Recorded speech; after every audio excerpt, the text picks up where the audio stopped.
Welcome back to Valentra Tales, wishing you a truly good day, filled with calm moments and gentle things ahead. And now, let's step together into today's story. After I lost my job, my wealthy husband suddenly said, "From now on we split everything 50-50ths. I'll only care for myself." I didn't cry. I didn't shout. I just looked at him with calm eyes and said, "All right." He didn't expect what happened after that. "Sign here," Cole said, sliding a document across our marble dining table with the same casual precision he used for multi-million-dollar hedge fund deals. I had my lawyer draw it up this morning. I stared at the paper titled, Domestic Financial Restructuring Agreement, while my coffee grew cold in my hands. 3 days. I'd been unemployed for exactly 3 days, and my husband of 8 years had already consulted a lawyer about dividing our life into itemized columns. "From now on we split everything 50-50, he continued, uncapping his Mont Blanc pen, the one I'd given him for our 5th anniversary. "I'll only care for myself." Before we dive deeper, if you believe marriage should be a partnership, not a business transaction, please consider subscribing. It's free and helps more women find these important stories. Now let's see what Cole's 50-50 arrangement really meant. The morning light streaming through our penthouse windows caught the gold trim of the pen, the same light that used to make our Saturday mornings feel sacred. For 8 years this had been our ritual. Me cooking eggs Benedict from scratch while Cole read the Financial Times, occasionally sharing merger news from his hedge fund world. The hollandaise sauce I'd perfected, the precise temperature of his coffee, the way I'd arrange fresh flowers on the table. All of it had felt like love. Now it felt like unpaid labor he was itemizing. "You had your lawyer draw this up," I repeated slowly, flipping through pages of subsections and clauses. "Without discussing it with me first." "I wanted to have a framework ready," Cole said, adjusting his Princeton class ring, a nervous tell I'd noticed during our first date. "More efficient this way." Efficient. Everything in Cole's world came down to efficiency and optimization. It's what made him brilliant at managing hedge funds and terrible at understanding why I was staring at him like he'd grown a second head. The document was thorough, I'd give him that. Rent division, utility allocations, grocery expenditures, even a formula for calculating shared space usage fees.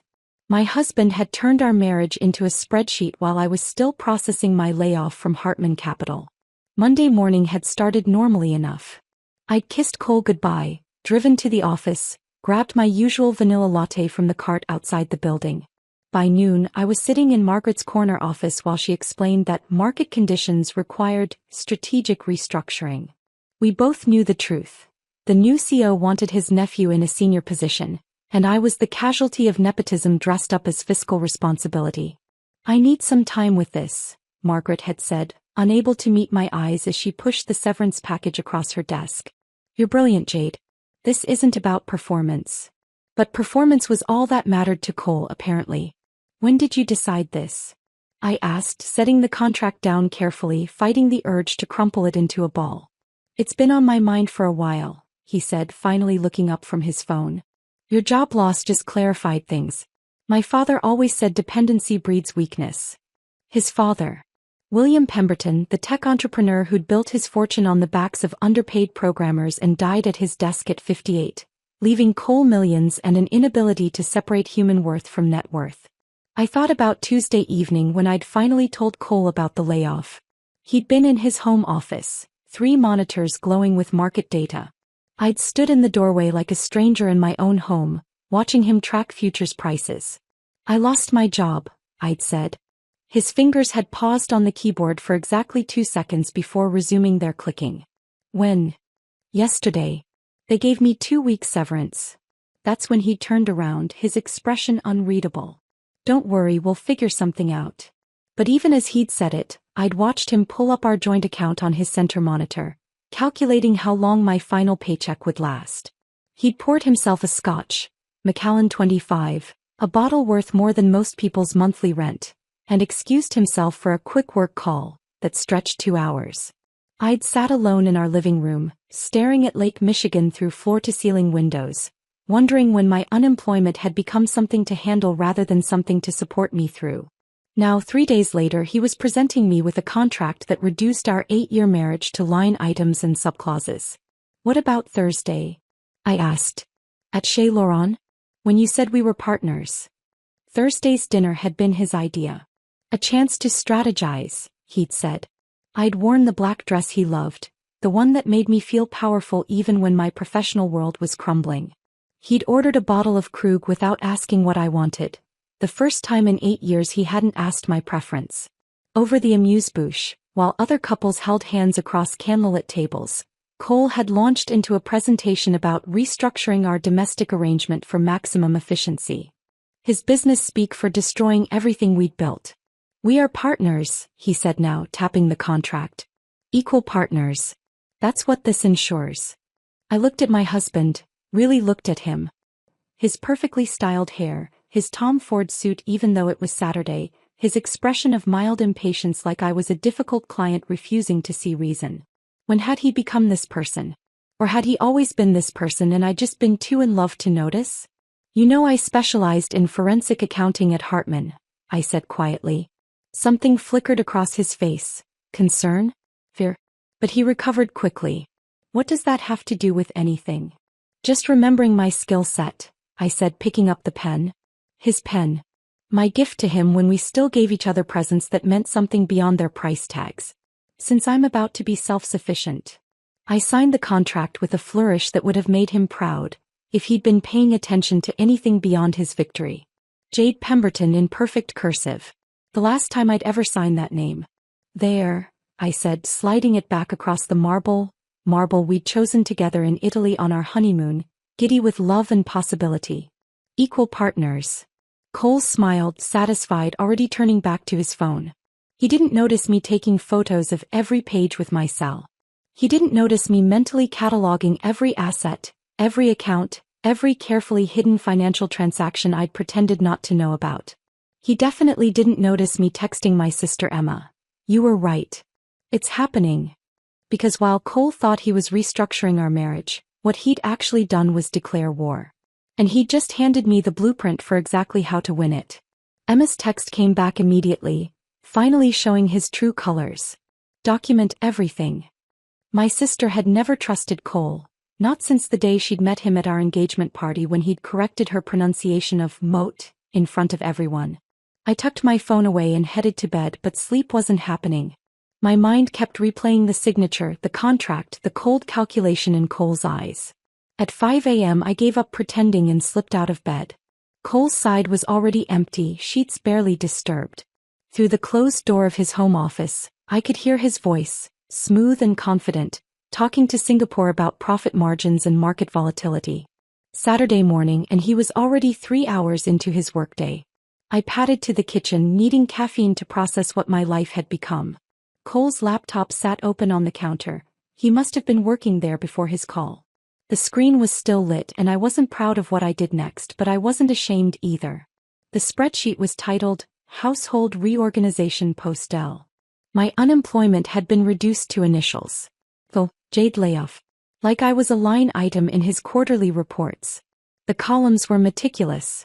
Pre-JL monthly contribution showed my salary, our joint expenses, what percentage I'd covered. Post-JL sustainability model calculated exactly how much of a financial drain I'd become. He'd even created projections for different scenarios.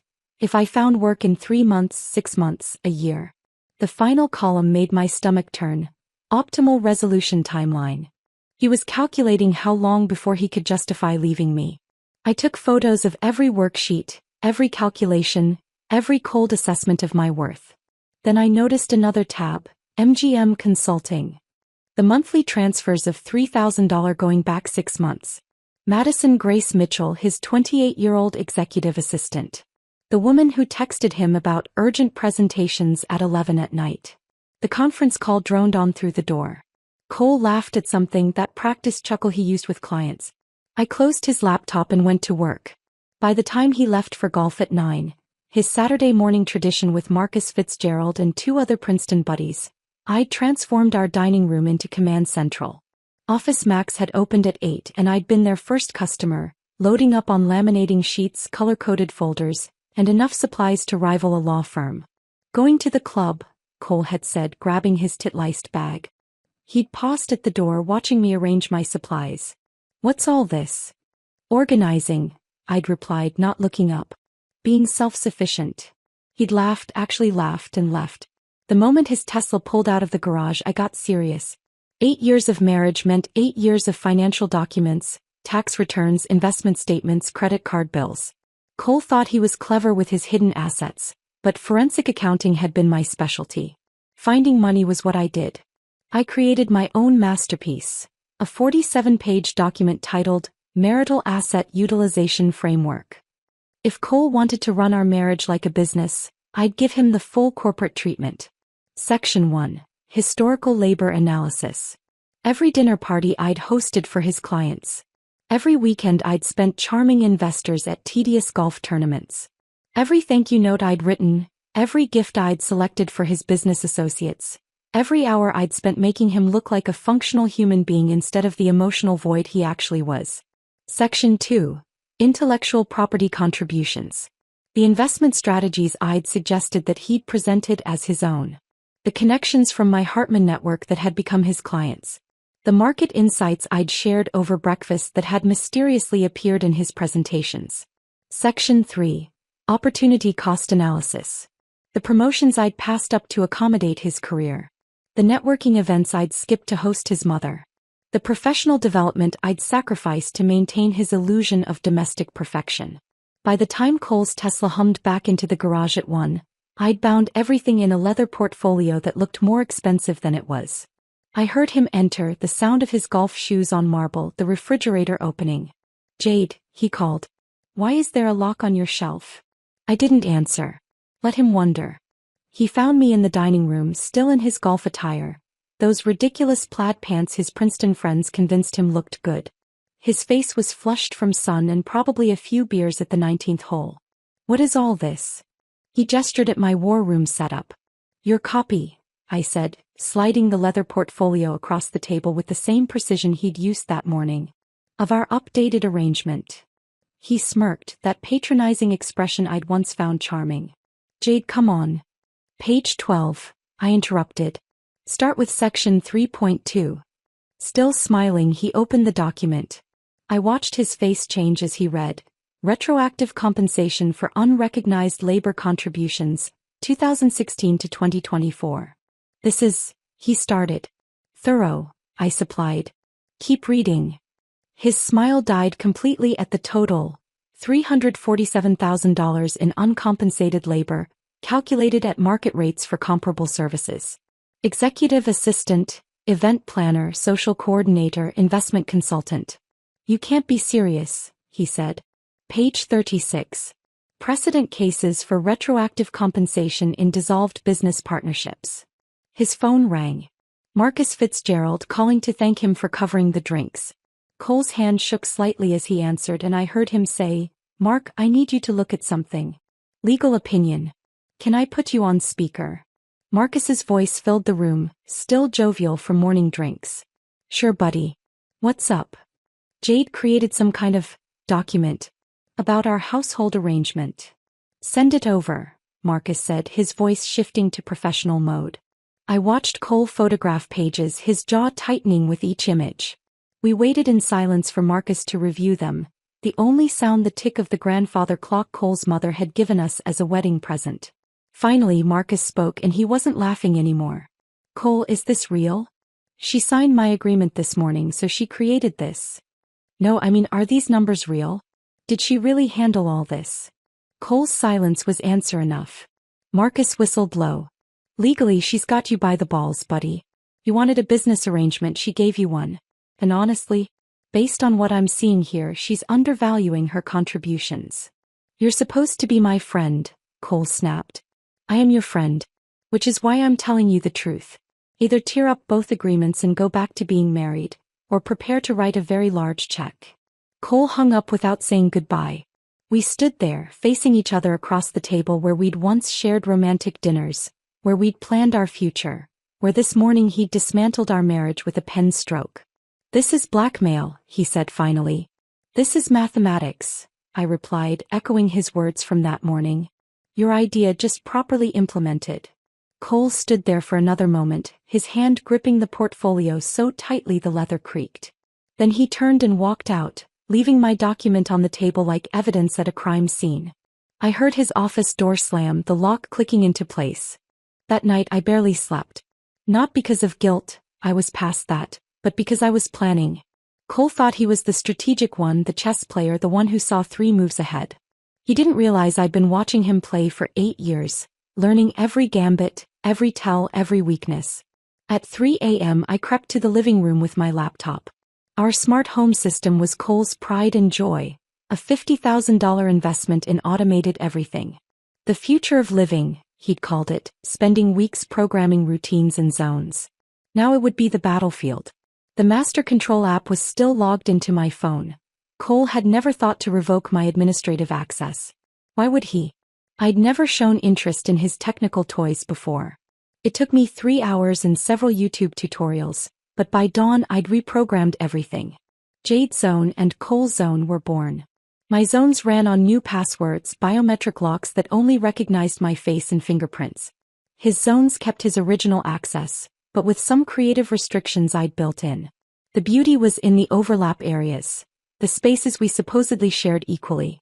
Those would require both our authorizations to function. I was back in bed, feigning sleep, when Cole's alarm went off at 6 a.m. I heard him pad to the bathroom, yawning. Then silence. Then a muttered curse. The shower wouldn't start. His zone, his problem. Jade, he called. Something's wrong with the shower. I stretched lazily. Mine works fine. Try resetting your access code. More cursing. The sound of him jabbing at the control panel. Finally, the shower started, but only cold water. I'd restricted his hot water heater access to economy mode between 6 and 7 a.m. Energy efficiency after all. By the time he made it to the kitchen, still shivering, I was already there with my coffee, reading news on my tablet. The coffee maker won't connect, he said, staring at the machine like it had betrayed him. That's in my zone now, I explained. Would you like to purchase a cup? I'm offering a special rate, only $8 for premium brew. His face went red. This is ridiculous. This is the 50-50 arrangement you wanted. Equal division of assets. I took a long, satisfied sip of my coffee. Your coffee maker is in your office. He stormed to his office, and I heard the cheap Mr. Coffee machine I'd bought him gurgling to life. $20 at Target. It seemed appropriate. Saturday arrived with Emma's visit. My sister had driven down from Milwaukee in her 10-year-old Honda, parking it next to Cole's Tesla in our garage. The contrast was perfect. Everything about our situation summarized in 2 vehicles. Holy, Emma stopped mid-word as she entered our penthouse. The living room was bathed in 2 distinct lighting schemes. My side glowed with warm amber tones from the smart bulbs. Cole's side was lit in cold, corporate blue. A clear line divided the space where our zones met. Jade, what have you done? Implemented Cole's vision, I said, hugging her. Come on, let me show you my side. Emma followed me through the apartment, her teacher's salary sensibilities visibly offended by every surface. When we reached the kitchen, she saw the digital locks on the refrigerator sections. You're joking, she said. He ate my meal prep at 2 a.m. Wednesday night. $60 worth of organic ingredients, gone. I showed her the security footage on my phone. Cole in his boxers, illuminated by refrigerator light, eating my carefully portioned containers. This isn't healthy, Emma whispered, but then I showed her my bank statements. The joint account Cole had drained to protect assets. My severance that had mysteriously needed to cover unexpected household expenses. The credit card he'd canceled without warning. Oh, honey, she said, understanding dawning. He's trying to force you out. He's trying to break me, I corrected. But he forgot I learned from the best. Sunday morning, I decided to document Cole's self-sufficiency journey. He'd announced he was going grocery shopping, a first in our 8-year marriage. I waited 10 minutes, then followed. Whole Foods on a Sunday was packed, perfect cover. I kept my distance, phone discreetly recording as Cole wandered the produce section like a lost tourist in a foreign country. He stood in front of the cherry display for 5 full minutes, holding a small box marked $27. Excuse me, he asked a teenage employee stocking apples. Is this the normal price for cherries? The kid looked at the box, then at Cole and his $1,000 sneakers. It's organic, sir. And imported. But $27? You could try regular cherries, the employee suggested. They're $8. Cole put the expensive box in his cart anyway, image over economics even now. The meat counter was worse. He ordered 8 pounds of Wagyu beef, not understanding the price was per pound, not total. The butcher's eyebrows rose, but he wrapped it anyway. Cole added truffle salt, $45, aged balsamic, $62, and something called heritage grains, $30, that I guarantee he couldn't define. His total came to $438.67. For one person. For 1 week. I was already home when he returned, struggling with his bags. Need help? I offered sweetly.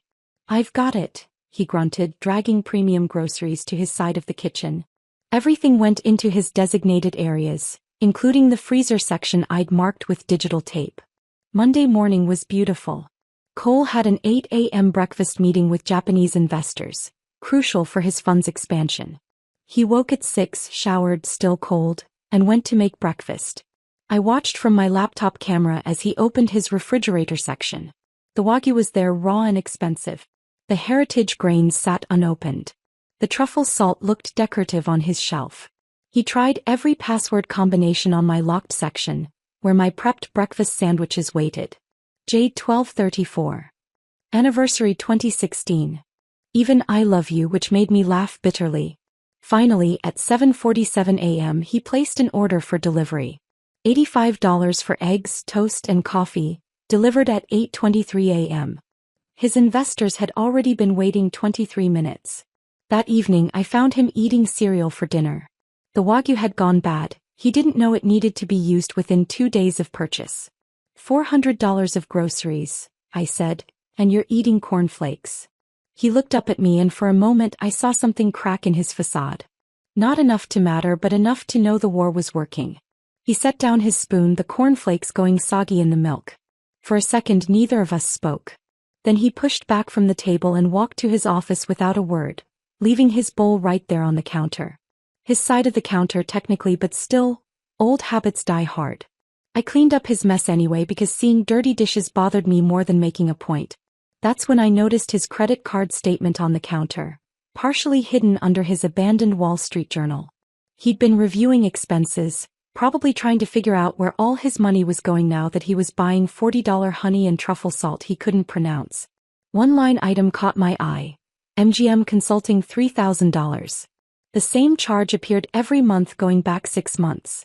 $3,000 monthly to a consulting firm I'd never heard of, while he'd been telling me we needed to tighten our belts due to market volatility. I photographed the statement and went to my laptop. The address for MGM Consulting wasn't a business complex or corporate building. It was the Meridian, a luxury apartment building downtown where studios started at $4,000 a month. My forensic accounting instincts kicked in hard. This wasn't about revenge anymore. This was about truth. I pulled up corporation records, business registrations, tax filings. MGM Consulting LLC had been registered 7 months ago. The managing member? Madison Grace Mitchell. Madison. His executive assistant. 28 years old, Harvard MBA, legs for days, and a habit of texting Cole about urgent matters at inappropriate hours. I dug deeper. The LLC had a website. If you could call 3 blog posts about manifesting your best life through strategic thinking, a website. The last post was 4 months old. Some consulting firm. That's when everything clicked. The late nights at the office. The weekend emergency meetings. The way he'd suddenly become protective of his phone, keeping it face down during dinner, taking it into the bathroom during showers. I was building a new spreadsheet, suspicious financial activity, when the universe decided to hand me a gift. It was Tuesday night, 11:47 p.m. according to my laptop clock. Cole was in the shower, his phone charging on his nightstand. The water was running full blast. He'd figured out how to override my hot water restrictions by showering at night. His phone lit up. A text notification. I shouldn't have looked. But then again, he shouldn't have been funding his assistant's apartment while making me document every cent I spent on groceries. Can't wait to see you tomorrow, baby. From Madison Mitchell. The water was still running. I grabbed my phone and photographed his screen, making sure the timestamp was visible. Then I opened my evidence folder. Yes, I had an evidence folder now, and filed it under Exhibit A, Emotional Assets Misappropriation. The shower stopped. I quickly returned to my side of the bed, pretending to read on my Kindle. Cole came out in his Turkish cotton robe, the one I'd bought him for Christmas last year, when I still believed we had a marriage worth saving. "Who texted?" I asked casually. He glanced at his phone and I watched his face change. Just a flash of panic before the mask slipped back on. "Work thing. Singapore markets. Singapore markets. At midnight. Sending heart emojis. Busy day tomorrow?" I asked, turning a page I hadn't read. "The usual. Some meetings."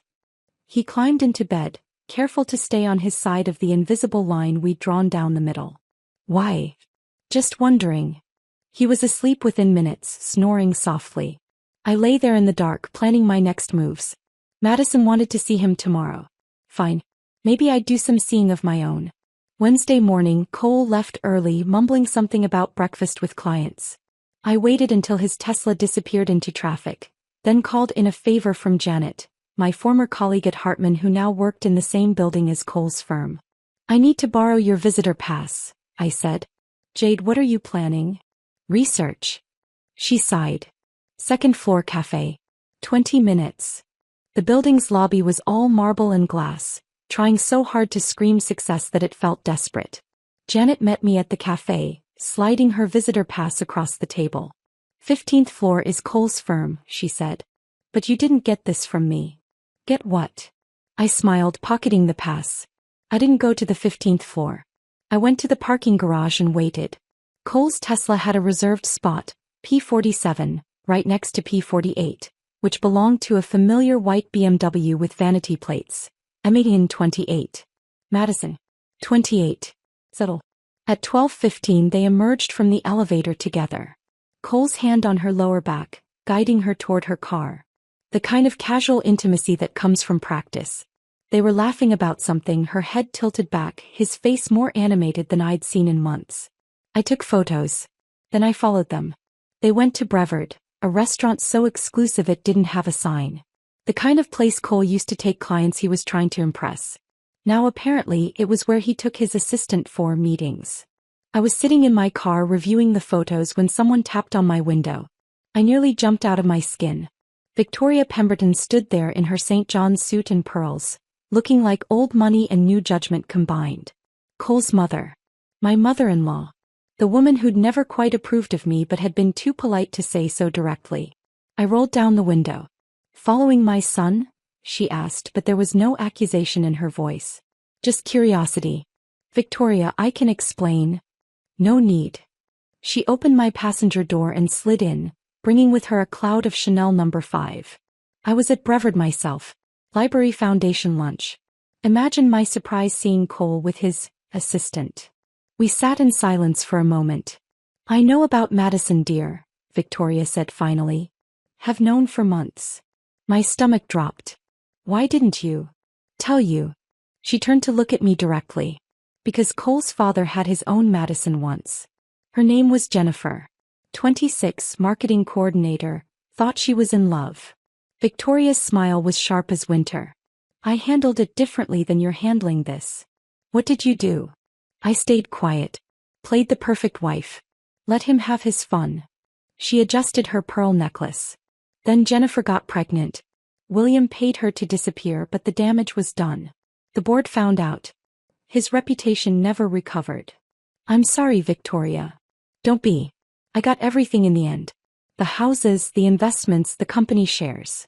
She studied me with new interest. "But your way, all this documentation, the contracts, the digital warfare Emma told me about." "Emma talked to you?" "She called yesterday. Worried about you. But I told her not to be." Victoria smiled, and for the first time since I'd known her, it reached her eyes. "Your way might be more effective. Certainly more interesting." She opened her purse and pulled out a flash drive. "What's this?" "Security footage from the Pemberton building. 6 months worth. Amazing how often Madison had to work late. How often Cole had to supervise." He pressed it into my hand. "Call it a wedding gift. 8 years delayed." I stared at the flash drive in my hand, this small piece of plastic that felt heavier than my wedding ring ever had. Victoria was still watching me, her expression unreadable behind those perfectly applied cosmetics that probably cost more than most people's car payments. "Why are you helping me?" I asked. "Because," she said, checking her Cartier watch, "Cole is making the same mistakes his father made, but with less style and even less discretion. At least William had the sense to be subtle." She opened her door then paused. "I'm coming for tea tomorrow. Have Earl Grey ready." She left me sitting there, holding evidence I hadn't even asked for, from a woman who'd spent 8 years making me feel like an interloper in her son's life. Thursday afternoon, Victoria arrived precisely at 2, wearing a different St. John's suit but the same expression of mild disappointment she'd perfected over decades of charity boards and country club politics. Cole was at the office, or wherever he actually spent his afternoons now. "Earl Grey?" I asked, already knowing the answer. "Please." I went to the kitchen and returned with my laminated price list, the one I'd created after Cole's 50-50 declaration. "That'll be $12. Includes preparation, service, and cleanup." Victoria's perfectly shaped eyebrows rose slightly. She opened her Hermes wallet, not the everyday one but the special occasion piece that probably cost more than my car, and counted out exactly $12 in singles. Her manicured fingers trembled slightly, not with rage as I'd expected, but with what looked like suppressed laughter. $12, she said, placing the bills on the coffee table. "For tea." "Cole's policy. I'm just following the rules he established." "Indeed." She maintained eye contact with an intensity that could freeze champagne. "Make the tea, dear. We need to talk." When I returned with the Earl Grey, properly steeped china cup, the whole ceremony she'd trained me in, Victoria had spread documents across my coffee table. Old documents, yellowed at the edges, some handwritten in fountain pen. 1987, she said, lifting a credit card statement. "William started his own restructuring of our marriage. Said I'd become too dependent, too comfortable." Sound familiar? I sat down, careful not to disturb the papers. The statement showed charges to hotels, restaurants, jewelry stores. None of them for Victoria. Jennifer, Victoria continued, was 26. Marketing coordinator at his firm. Blonde, ambitious, thought she was special. She sipped her $12 tea. "They always think they're special." "How did you find out?" "Credit card statements first. Then private investigator." This was before cell phones, dear. Following people required actual skill. She pulled out a manila folder, thick with photographs and reports. "Cost me $5,000 but worth every penny." The photos were grainy but clear enough. William Pemberton, looking exactly like an older version of Cole, with a young woman who could have been Madison's older sister. "What did you do?" I asked. "Nothing at first. I let him think he was clever. Let him make mistakes. And he did, so many mistakes." She smiled, sharp as winter moonlight. "Then I started moving money." "Moving money?" "William thought he controlled our finances. He was the businessman after all. But I'd been managing my father's estate since I was 21. I knew more about offshore accounts and asset protection than William ever bothered to learn." She pulled out another document. "By the time he asked for a divorce, I'd already moved 70% of our liquid assets into trusts he didn't know existed." "That's brilliant, vindictive, necessary." Victoria shrugged. "It was survival. But you're doing something different. Something smarter." She pulled out a thick legal document, pages tagged with colored tabs. "This is William's prenuptial agreement template. The one Cole used for yours with modifications." I took the document, scanning through familiar language until she pointed to a specific section. Section 17B. William insisted on this: financial deception affecting marital assets. He thought it would protect him if I ever hid money. Her laugh was bitter. Instead, it became his downfall. Jennifer got pregnant. He paid her to disappear. That payment constituted financial deception affecting marital assets. And Cole kept this clause? Modified it, expanded it, made it even more comprehensive. Victoria turned to the marked page. "Any undisclosed financial transaction over $5,000 that affects marital assets or stability can trigger immediate forfeiture of claims. $30,000 to Madison over 6 months. All documented. Victoria, this is your ammunition. Use it wisely." She stood, gathering specific documents while leaving others. Keep these.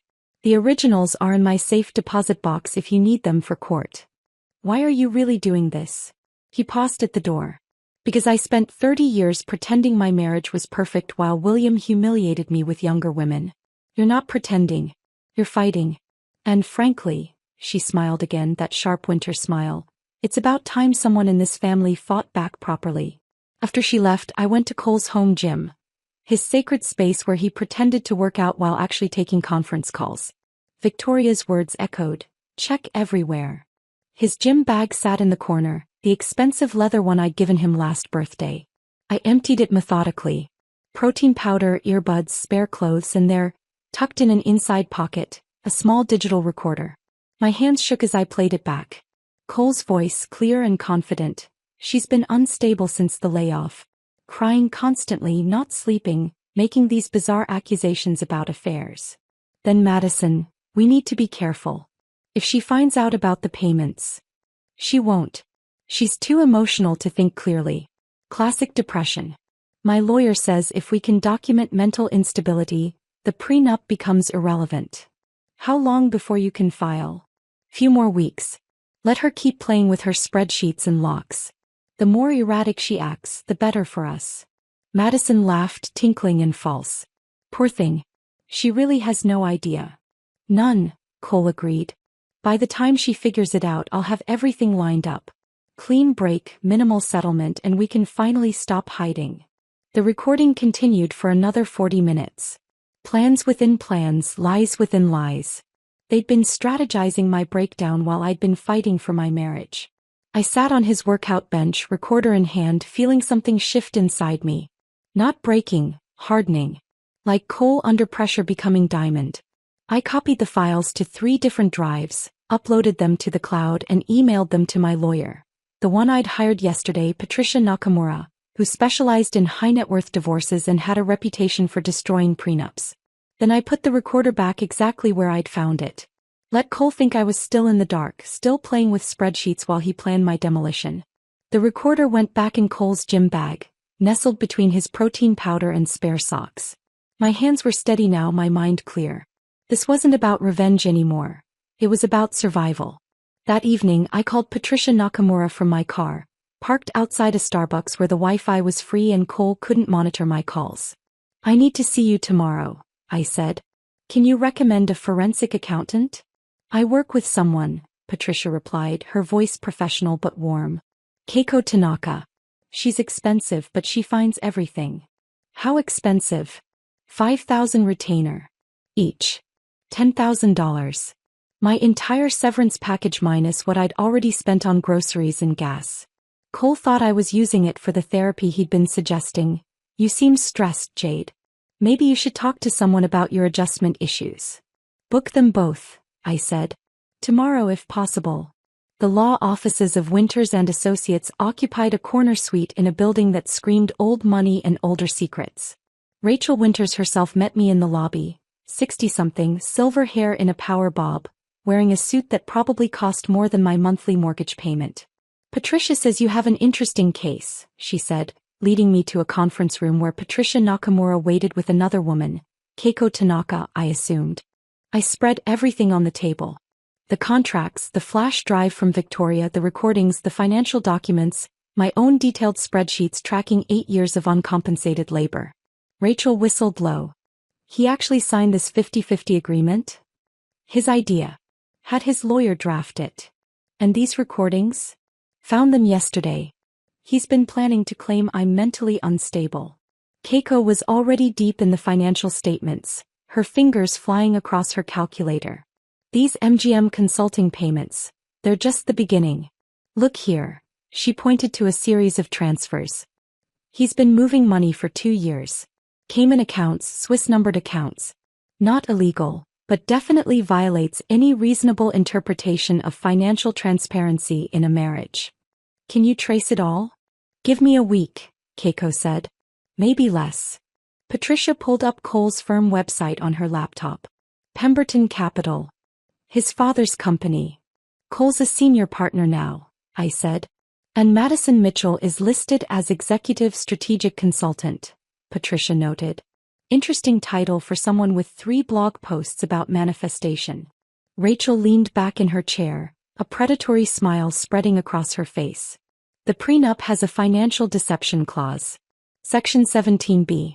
Any undisclosed financial transaction over $5,000 that affects marital assets triggers forfeiture. $30,000 to Madison so far, I said. Plus whatever Keiko finds in those offshore accounts. Rachel's smile widened. Your husband just handed us a gift. We spent 3 hours building the strategy. Keiko would trace every penny. Patricia would document the pattern of deception. Rachel would prepare the filing that would destroy Cole's carefully constructed exit plan. One more thing, Rachel said as we finished. Document everything from now on. Every conversation, every transaction, every time he breathes wrong.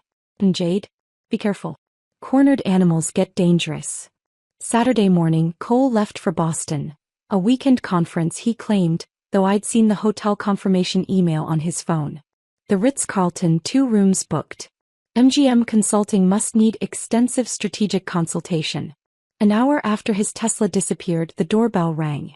Madison Mitchell stood in my hallway, all 5'9" of her, wearing designer jeans and confidence like armor. I need to get some work files from Cole's office, she said, already stepping forward like she owned the place. He's in Boston, I said, not moving from the doorway. I know. He gave me permission to. No.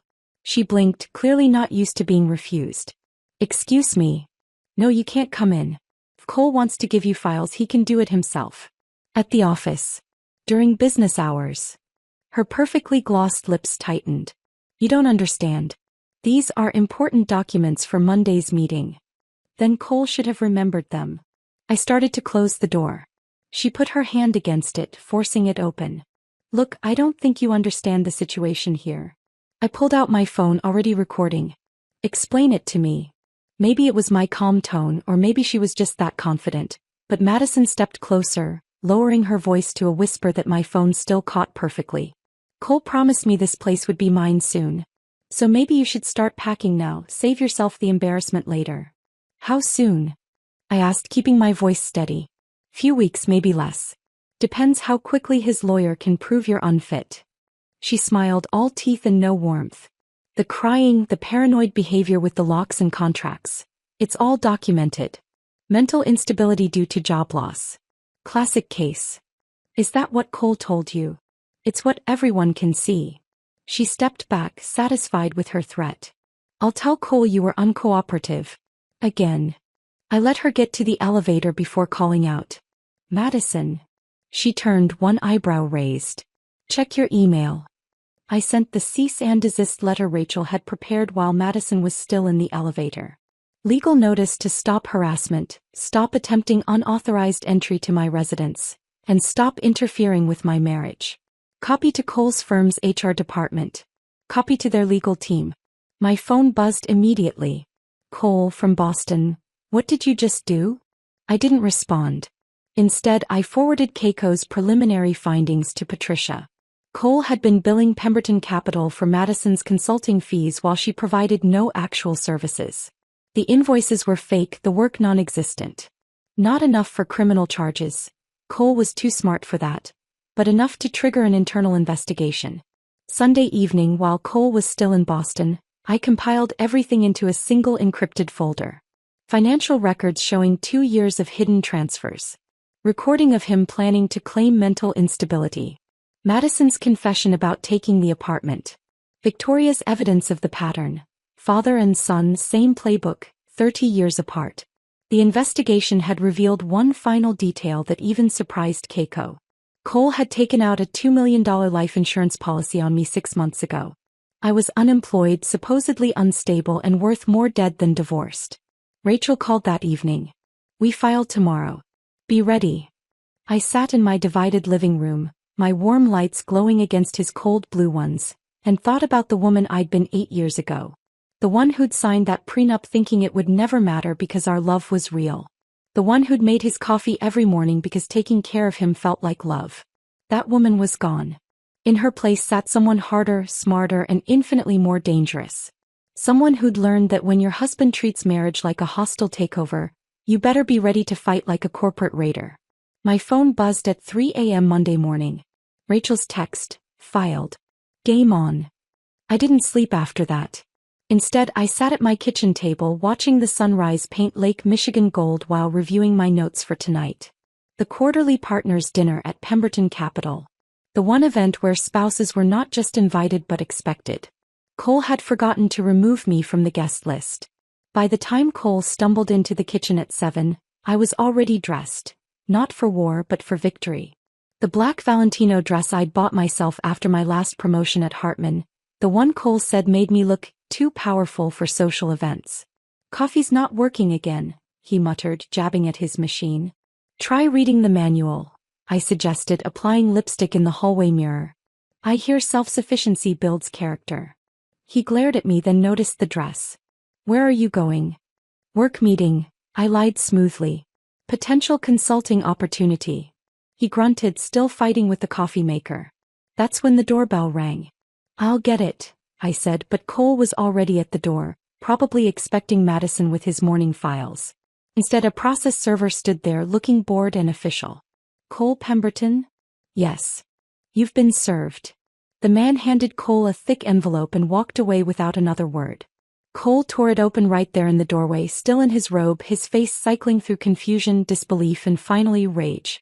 You're divorcing me? He held up the papers like evidence of my betrayal. You wanted a business dissolution, I said, adjusting my earrings. I'm giving you one. He flipped through the pages, his face getting paler with each section. $347,000? You're insane. That's just the retroactive compensation. Wait till you see the penalties for financial deception. Page 47 if you're curious. His hands actually shook as he found the page detailing the MGM consulting payments, the offshore accounts, the life insurance policy he'd taken out on me. How did you? Forensic accounting was my specialty, remember? Or did you forget everything about my career the moment I lost my job? His phone started ringing, then pinging, then buzzing with the intensity of a swarm of angry bees. Word was already spreading. That evening, I arrived at the Palmer House's grand ballroom 20 minutes after cocktails started. The Pemberton Capital quarterly dinner was in full swing, 50 partners and their spouses pretending to enjoy each other's company while calculating each other's net worth. I found Richard Pemberton, the managing partner and Cole's cousin, standing near the bar with his wife. Richard had inherited his father's position and his grandfather's nose for scandal. Jade, he said, clearly surprised. We didn't think wouldn't miss it, I said, pulling an envelope from my clutch. Actually, Richard, could we speak privately? It's about Cole. His wife excused herself immediately, the kind of woman who knew when to disappear. Richard led me to a corner, his expression already wary. This is about the divorce papers, he said. This is about embezzlement, I corrected, handing him the envelope. MGM Consulting. $3,000 monthly for 6 months. Fake invoices, no services rendered. The consultant in question is better known for other services she provides to Cole. Richard opened the envelope, his face hardening as he read Keiko's forensic analysis. The fake invoices, the evidence that Madison had never provided any actual consulting work. This could destroy the firm's reputation, he said quietly. Only if it becomes public, I agreed. Which depends entirely on how the partners handle it. Across the room, Cole had just arrived with Madison on his arm. Bold move, bringing his mistress to a partner's dinner while still technically married. Several wives noticed immediately, their whispers spreading like wildfire. Richard looked from the papers to Cole to me. What are you asking for? Nothing from the firm. This is between you and your partner. I just thought you should know where company funds were going. I walked away, leaving Richard holding evidence that would trigger an emergency partners meeting within hours. But first I had one more performance to give. Cole found me at the dessert table, his face flushed with alcohol and anger. Madison hung back, suddenly less confident in a room full of wives who knew exactly what she was. You're destroying everything, he hissed. I'm documenting everything, I corrected, loud enough for nearby partners to hear. There's a difference. This is my father's firm. Victoria's voice cut through the air like ice. She stood in the doorway, magnificent in Chanel, flanked by a man in a suit that screamed legal counsel. It was your father's firm. Before you dishonored his memory with your sloppy affair and sloppier embezzlement. The room went silent. Madison actually stepped behind Cole like he could shield her from Victoria's Arctic presence. Mother, Cole started. I'm here in my capacity as trustee of the Pemberton Family Trust, Victoria continued, her voice carrying to every corner of the ballroom. To inform you that effective immediately, you're removed from the board for conduct unbecoming a Pemberton. You can't. I can. I am. I have. He turned to Richard. I believe you have an announcement as well? Richard cleared his throat. The partners will be meeting tomorrow to discuss Cole's position at the firm. Until then, he's suspended pending investigation of financial irregularities. Cole's phone exploded with notifications. Email after email from colleagues, clients, connections, all distancing themselves from his radioactive reputation. He stood there in his designer suit, holding his dying career in his hand while his mistress edged toward the exit. Your father would be appalled, Victoria said, and her voice carried a lifetime of disappointment. Not at the affair, God knows William had plenty, but at how poorly you executed it. Fake invoices? Really? At least your father's mistresses could type. Madison fled. Actually ran from the ballroom in her designer heels, leaving Cole standing alone in a room full of people who'd known him since childhood, all of them now seeing him for exactly what he was. I picked up my clutch and walked past him, pausing just long enough to whisper, check your email. The message from my lawyer was simple. Settlement conference scheduled for Thursday. Bring your checkbook. The managing partner's email to all partners arrived while I was in the elevator. Emergency meeting tomorrow, 8 a.m. Mandatory attendance. By the time I reached the lobby, Cole's career at his father's firm was over. 8 years of marriage destroyed by his own greed. A lifetime of reputation demolished by his own deception. The elevator doors closed on my old life, and I walked out of the Palmer House into the Chicago night feeling something I hadn't felt in months, free. My phone vibrated with messages from people who'd witnessed Cole's public demolition, but I didn't read them. Tomorrow would bring its own battles. Tonight I just wanted to breathe. Thursday's settlement conference took place in a mediator's office that looked like it was designed to drain the fight out of people. Beige walls, uncomfortable chairs, and fluorescent lighting that made everyone look sick. Cole sat across from me with his new lawyer, some overworked public defender type who probably charged by the hour what Cole used to spend on lunch. My client is prepared to offer, the lawyer began. My client's terms are non-negotiable, Rachel interrupted, sliding our demand across the table. The penthouse, half of all assets including offshore accounts, and $347,000 in retroactive compensation.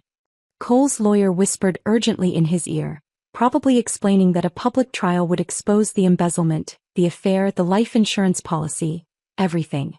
This is extortion, Cole said, his voice hoarse. He'd lost weight, his suit hanging loose on his frame.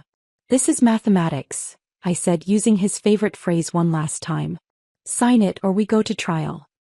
He stared at me across the table, and for a moment I saw the man I'd married. Brilliant, confident, convinced the world was his to conquer. Then that man crumbled and he picked up the pen with a trembling hand. His signature was shaky, nothing like the bold strokes he'd used on our marriage contract. As he signed away the penthouse, the assets, the life he'd built on his father's money and my invisible labor, I felt nothing. No triumph, no sadness, just a hollow recognition that 8 years had come down to this. Signatures on paper just like they'd begun. 3 months passed in a blur of boxes and paperwork. I kept the penthouse but redecorated, removing every trace of Cole's cold minimalism. Emma helped, bringing warmth with second-hand furniture that had actual character, plants that made the space feel alive, artwork from local artists instead of investment pieces. One morning, Emma texted me a screenshot from Madison's Instagram. I was drinking coffee from a mug that said, "World's okayest ex-wife." Emma's housewarming gift, when I read Madison's post. Dating in Chicago is impossible. This guy actually invoiced me for half our dinner date. He calculated tax and tip down to the penny. Then charged me for his gas to pick me up. Why are men so cheap? Hashtag dating nightmare, hashtag Chicago men, hashtag splitting bills is not romantic. I laughed until my sides hurt, then screenshotted it for my karma folder. Madison had found her equal. Someone who treated relationships like transactions. The comments were even better, full of women sharing similar stories, missing the irony completely. That screenshot became the inspiration for my next chapter. I'd been surviving on the settlement money, but surviving wasn't enough anymore. I wanted to build something. Equal Means Everything launched 6 weeks later. Not a law firm, but a consulting service helping women recognize and document financial abuse in marriages. My website went live on a Tuesday. By Thursday I had 17 inquiries. My first real client came through Victoria, of all people. Senator Catherine Walsh, whose husband controlled every penny while she ran his campaigns, raised his children and smiled for his photo ops. She sat in my home office, formerly Cole's gym, crying into tissues while showing me 20 years of financial manipulation.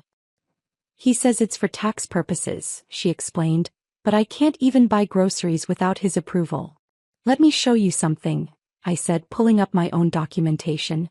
This was my marriage. This is how I proved it. This is how you build your case. Catherine became my success story. Within 4 months she had her own accounts, her own credit cards, and a post-nuptial agreement that would make Cole's prenup look like a kindergarten contract. Word spread through Victoria's country club network faster than gossip at a junior league luncheon. 6 months after the divorce, Victoria invited me to her annual charity gala, the Pemberton Foundation's fundraiser for women's financial literacy. Ironic, considering the Pemberton men's history with financial deception. I wore red, bold, unapologetic red, and arrived alone. The ballroom was full of familiar faces, people who'd watched my marriage implode, who'd whispered about the scandal, who'd chosen sides. Jade, Victoria called out, and for the first time her voice held genuine warmth. Come, I want you to meet someone. She introduced me to 3 women, all going through similar situations, all needing help. By the time dinner was served, I had 5 new clients. That's when I saw him. Cole standing by the bar looking like a ghost of his former self. Thinner, older, wearing a suit that had seen better days. He was working at Morrison & Associates now, a small firm that handled personal injury cases. Madison was nowhere to be seen. He approached slowly, like someone approaching a wild animal. Jade. Cole. You look. He paused, searching for words. Happy. I am. He stared at his drink, swirling the ice. I understand now. What I did. How I treated you. I understand. I could have been cruel. Could have twisted the knife, reminded him of every humiliation, every betrayal. Instead I said simply, understanding and experiencing are different educations. He nodded, started to walk away, then turned back. The firm you started. Equal Means Everything. It's good work. Yes, I agreed. It is. Victoria appeared at my elbow as Cole disappeared into the crowd. They're about to announce the Community Impact Award, she said, guiding me toward the stage. The Pemberton Foundation is proud to present this year's Community Impact Award to Jade Matthews, the announcer said, using my maiden name that I'd reclaimed, for her work with Equal Means Everything, providing pro bono financial abuse consulting to women in need. I stood at the podium looking out at the sea of faces. Some friendly, some curious, some calculating their own marriage's values. Victoria stood in the front row, and when she smiled at me she mouthed a single word, daughter. Financial abuse doesn't always look like control, I said into the microphone. Sometimes it looks like equality. Sometimes it's disguised as fairness. Sometimes it comes with a spreadsheet and a laminated contract. But abuse is abuse, whether it's calculated in dollars or delivered in bruises. The room was silent. Equal means everything, I continued. Not equal division but equal worth. Equal respect. Equal partnership. That's what we help women find, not just their financial freedom, but their understanding that they deserve both love and respect, not one or the other. The applause was genuine, warm, real. As I walked back to my table, award in hand, I caught a glimpse of myself in the ballroom mirror. The woman looking back wasn't the one who'd signed that contract with Cole's expensive pen. She wasn't the one who'd made his coffee every morning for 8 years. She was someone entirely new. Someone who'd learned that the best revenge isn't destroying someone else. It's building something better from the ashes they left behind. My phone buzzed. Another inquiry through my website. Another woman needing help. Another chance to turn someone's 50-50 nightmare into a new beginning. I smiled, thinking about Cole in his small apartment, probably eating takeout from containers, finally experiencing the self-sufficiency he'd preached. Me. I was experiencing something better. Freedom. If this story of calculated revenge had you glued to your screen, hit that like button right now. My favorite part was when Jade charged Victoria $12 for tea service, watching Cole's mother count out exact change with trembling fingers. What was your favorite moment of sweet revenge? Drop it in the comments below. Don't miss more captivating stories like this. Subscribe and hit that notification bell so you never miss an upload.